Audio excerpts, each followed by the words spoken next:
One of the areas I think that ties really well into what Travis showed was that if you noticed on that dApp screen where you were transferring collateral, there were bid and asks.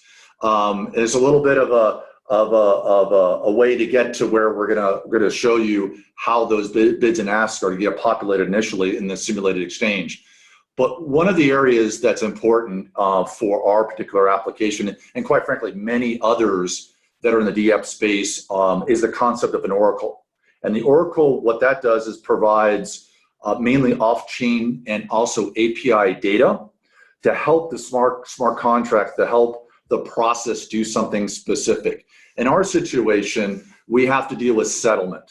And settlement deals with some sort of underlying, which could be something like Apple stock. It could be many other assets. And so currently, we're partnered with a company called Oracleize It. And the types of queries, and again, if you were to notice the JSON brackets, and there was some other notation after the closed parentheses.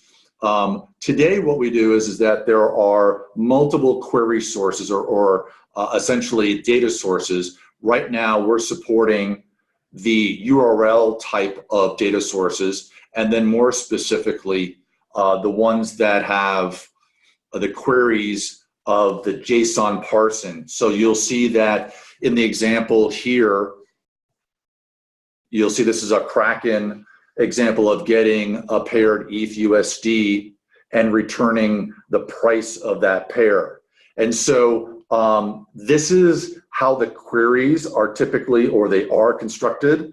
And you'll see that there are two ways. If you're familiar with XPath, there's a similar specification, I'll call it, called JSON Path that does some very similar things that XPath does. And so there are a couple of projects out there.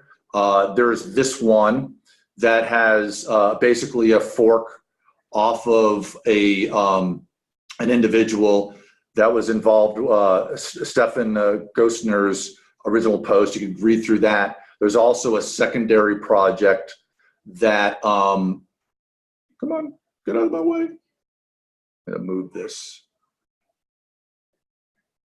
That is JSON Path Plus, but as you see here, there's some performance problems with it. So just know there's a couple of projects out there to get your job done. I'm using JSON Path. And so in the dApp, this is the beta dApp that's deployed currently. And you'll see that under a deployed contract, here's the query. And again, starts with JSON because that's what we support at this point. The URL inside of that can really essentially be any data source that returns JSON. And then this is the JSON path structure that you would use to pull out the specific information that you're looking for. So as an implementation of that, inside of, let me change my screen.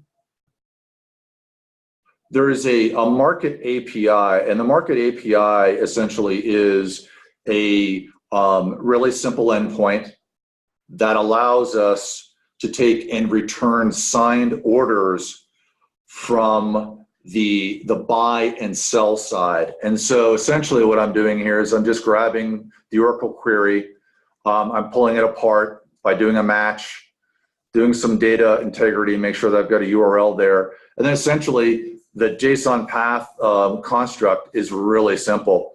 I pass it the data and the parameters, which come from the JSON path extension, the dot, what's after the closing parentheses, and essentially returns a single value here because that's essentially what we work with today.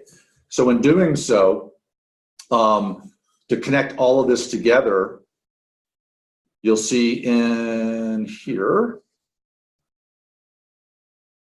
it's a simple endpoint. So if I give a market contract, and in the dApp, that was this address here,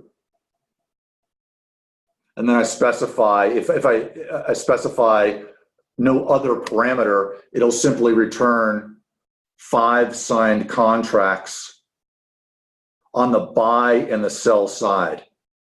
They're also, if you notice the price, there's a little bit of randomness. So they appear to be from different makers, although the maker address is the same, and the sell side as well has that variation. And then if I take and I put, let's say I only want 2 signed contracts for the buy and sell side, I could just simply add a parameter onto the end of that to specify how many signed contracts I would like. So what will happen is that in our simulated exchange, we'll be using the basis of the Oracle query to then develop the buy and the sell side of those contracts. And then the simulated exchange on the dApp, you'll see as Travis showed the bids and the asks, those contracts will appear there. So again, just trying to connect the pieces, give you a little bit more information about oracles, how we use them.